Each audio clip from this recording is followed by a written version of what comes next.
Have you been impressed with Punk since he's returned to action here for AEW? Not necessarily, no.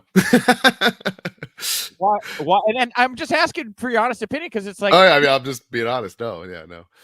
What is it? What do you think that's been missing right now? Because a lot of people are kind of echoing what you're saying, and I'm just interested as somebody. I don't have the answer to that. I mean, to not wrestle for 7 years has got to be a huge burden. Is all. I mean, the longest I ever was off in my whole career was the 4 months that everything shut down for COVID, and I shut Creative Pro down and everything. And the first time I went back, I had a what I thought very simple practice.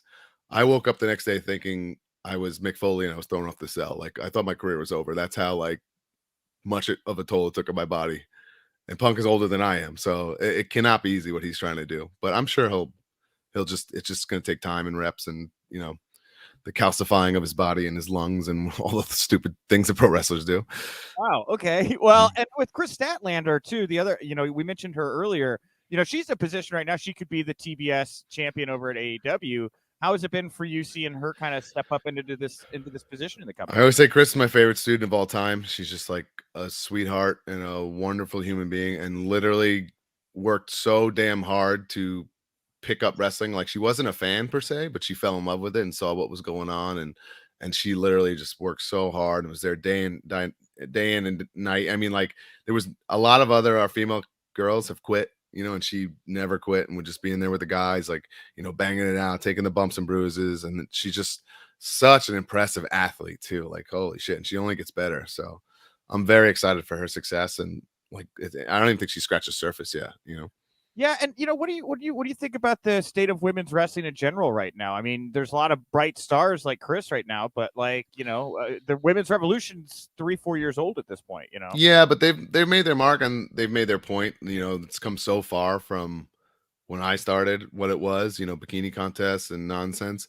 to where like, I mean, I was part of WWE, the past couple of years, and I saw like the women matter like big time. Like they have huge fan bases, they move merch, like they get superstar reactions on shows and live events, so it's really cool to see how far it's come. And I think it's still, growing. I think losing Ronda was a big hit to the star power of the women's roster. I always thought that because she brought a lot to the table and I was there for a lot of that. I mean, she was a mega star, bringing all the rest of the roster up to her level, which I thought was pretty cool. How was Ronda to work with or be around? Super cool. I mean, I did tours with her and all kinds of stuff. She was just threw herself right into the thick of it, and like one of the boys. It was really cool, actually. Do you think she was like happy towards the end? And I don't have any idea what your relationship is, but like I got the vibe she was a little put off by the fans booing her towards the end of her WWE. That, I don't really know. I couldn't answer that but she was always great to be around, right, as far as I know. Super cool.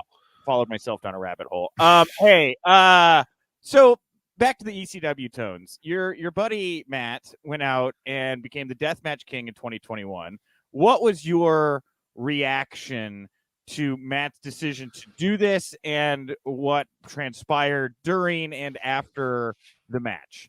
Yeah, I watched that like holding my breath. I mean, I think it's something that it was like a shot in the arm that his career needed, for sure.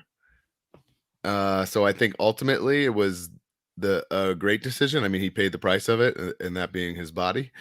But like I said, I think it was much needed to reintroduce the world to, Matt Cardona and the people that, just see him as this woo-woo guy. I think it ultimately was the best decision for his career.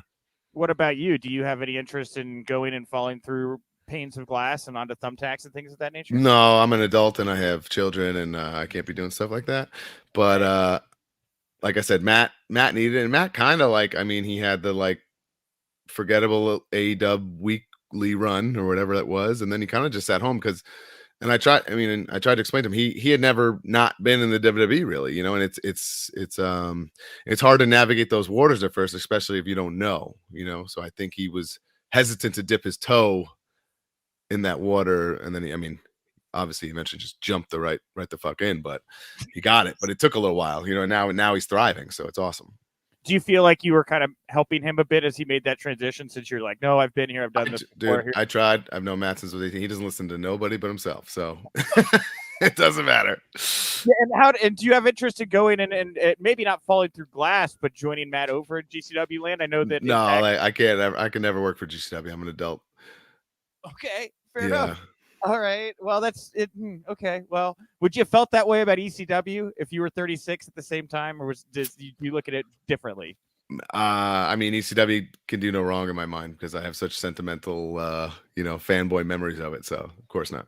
Okay. All right. Fair enough. All right. Well, Brian.